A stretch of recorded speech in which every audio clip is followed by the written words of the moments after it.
క్రీస్తునాథుని యందు ప్రియ సహోదరి సహోదరులారా, నేటి సువార్తలో మనము ఒక అందమైన సంఘటనాన్ని చూస్తూ ఉన్నాము. మగ్దల మరియ ఎంతో ఖరీదైన సువాసన తైలాన్ని తెచ్చి యేసుప్రభు పాదాలపై పోసి ఆయనను అభిషేకిస్తుంది. ఇది కృతజ్ఞతతో ప్రేమతో చేసిన ఒక త్యాగము. మరియా చేసిన పని మనకు ఒక గొప్ప పాఠాన్ని నేర్పిస్తుంది. ఆమె తన దగ్గరున్న అత్యంత విలువైన దాన్ని యేసుప్రభుకు అర్పించింది. ఇది కేవలం ఒక క్రియ కాదు, ఇది ఒక ఆధ్యాత్మిక అర్పణ. కానీ యూదా దీనిని విమర్శించాడు. ఆయన పేదల గురించి మాట్లాడినప్పటికీ ఆయన హృదయం స్వార్థంతో నిండి ఉన్నది.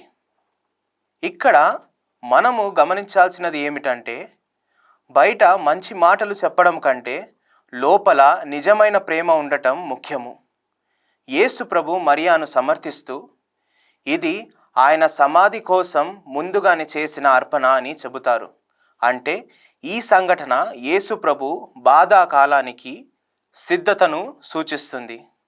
ప్రియ సహోదరి సహోదరులారా, ఈరోజు సువార్త మనకు 3 విషయాలను నేర్పిస్తుంది. మన ప్రేమ నిజమైనదిగా ఉండాలి. మనము దేవునికి మన నిండు మనసును అర్పించాలి. మరియు మన హృదయాలు స్వార్థంతో కాకుండా పవిత్రతతో నిండి ఉండాలి. పవిత్ర వారంలో ప్రవేశించిన మనం కూడా మరియాలా యేసు ప్రభును ప్రేమించి మన హృదయాలను ఆయనకు అర్పించుకుందాము. ఆమెన్.